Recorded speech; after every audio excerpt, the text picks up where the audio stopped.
Hello and welcome to another Sonic Lab. Today we're looking at the Orbit wireless MIDI controller from Numark. This is a little game type controller, runs over wireless MIDI and transmits MIDI and has lights on. I think that's probably all I can say about it for now. It's actually pretty nifty.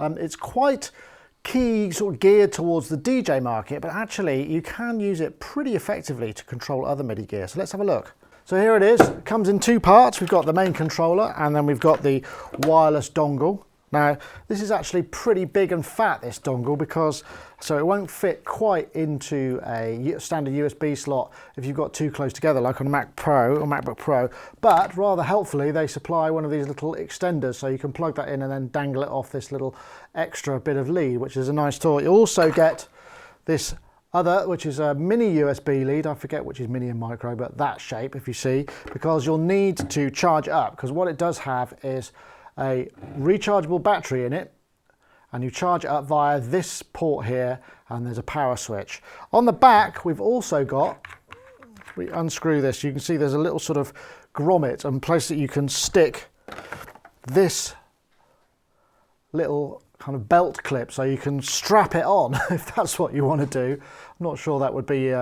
my preferred method of carrying it out, but actually, so I do say that it is geared toward the DJ, and it does in fact come with its own little DJ app, which allows you to play back and cue and what have you. Although I have seen demos where you can hook it up to Tractor and other sort of mainstream DJ software, anything that allows MIDI mapping basically, because this is totally configurable. So if we just line it up with the editor on the side here, you can see we've got 4 buttons. These are 4 memory buttons, which basically allow me to change the value of this center controller. So if I look here, I can set this to be a control value only, but I've got channel and value, so I can say that basically is what this will then become. Because if you see, this is an endless rotary encoder with a level meter. On the left and right, we've got basically 16 backlit color buttons, and we can configure them in 4 banks quite easily. It's very easy to do. Just select a button. So I'll select this button here. It can only be note and channel, so but it can be momentary or toggle, but no velocity or anything like that. So for instance, I can set the color as well, so I might set that to be purple, and I'm just going to send that to the unit, and there it is. That button is now purple. So it's actually visually very easy to use. We've also got on the top these gyro controls, which basically when I click them I can move in either axis. So the left is I don't know, X or Y, and then the right is the opposite. So it gives me MIDI control sending data, and I configure that by clicking on the button here, and that again can give me MIDI CC and channel only. It just works, and that's something that is actually very cool. There's no messing about and configuring anything. So let's see how it would work in use. So I've got this set up in Ableton Live. Basically, I've got clip launches, so scene launches here. So I just clip launch with this button. Then on K4, I've got the master volume on this rotary, so this becomes a rotary encoder for the master volume. And one thing I will say, there's a sort of grain on this button, this knob rather, that makes it quite, and it's also quite positive, so you've really got to, sometimes your fingers slip on it. It would have been nice to have it maybe a little bit looser. So K2, I've got a high pass filter on the master bus. Change clip here.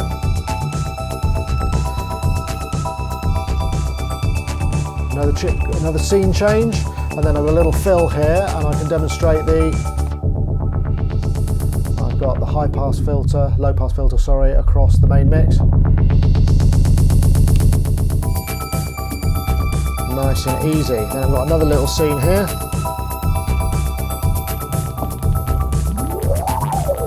Which is affecting some looping.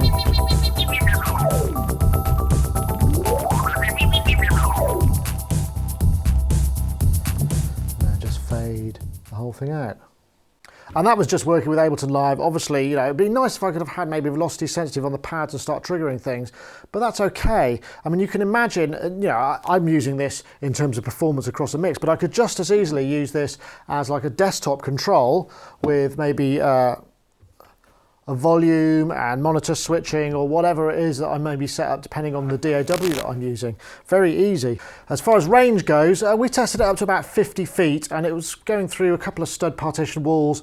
Though when I went downstairs and there was sort of concrete and breeze blocks involved, yeah, we lost it and we couldn't work it. But certainly in a sort of medium-sized venue, I think you'd have no trouble controlling this. There is also a DJ app called Orbit DJ. And this again is Mac and PC. Let's load it up. Again, I'm not a DJ, so I'm not going to demonstrate or embarrass myself with this.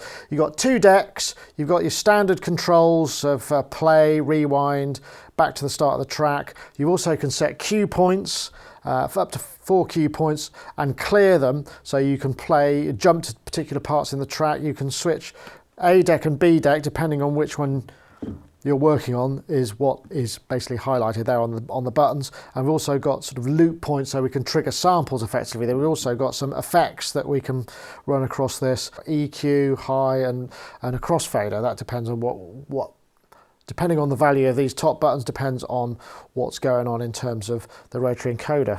And as I said, you know, there are demos online of it being set up with Tractor. You can set it up to browse, all sorts of things. So you could actually be away from your decks. Maybe you want to see what a drop sounds like in the main auditorium before the show comes on. You can go up here and get it going. Or you just want to get out there and be touched by your fans. It enables that as well. But outside of that, we've also got this other MIDI capability and the MIDI control, and I think that's what makes it really useful. One other thing to note here, in the preferences, we can set the MIDI output to be one of 3 virtual ports, and MIDI input, it says also. I did try this in Ableton Live, where I set them up to receive and transmit on all ports, so that, for instance, when I'm turning my volume knob, obviously I get the screen reflecting the volume, and I was hoping that when I move the volume with my mouse or any other automation method, it would show up on the unit itself, but I couldn't get that to work within Live anyway. But perhaps that might be a firmware thing, or there may be a configuration that I haven't discovered yet.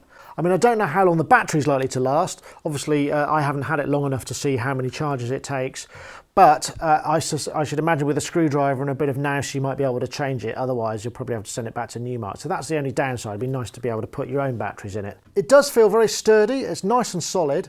And I think, you know, there are quite a lot of applications. My only downside, I think, is that, like I said, this knob here is a little bit firm, so you can't just put your finger on it and quickly whiz it around. But I suspect that might be because if it's in your hand, any kind of sudden movement might affect the position of it and it might start spitting out controller data.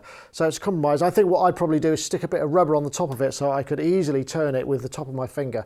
And that's a modification that we could do, you know, just get some tape and do it yourself. So overall, I think the Numark Orbit, it gets thumbs up from me, and I can use both thumbs while I'm doing the thumbs up. So £99, other currencies will scroll below. Check it out if you've got a need for any kind of wireless control. You don't have to be a DJ to get the most out of it.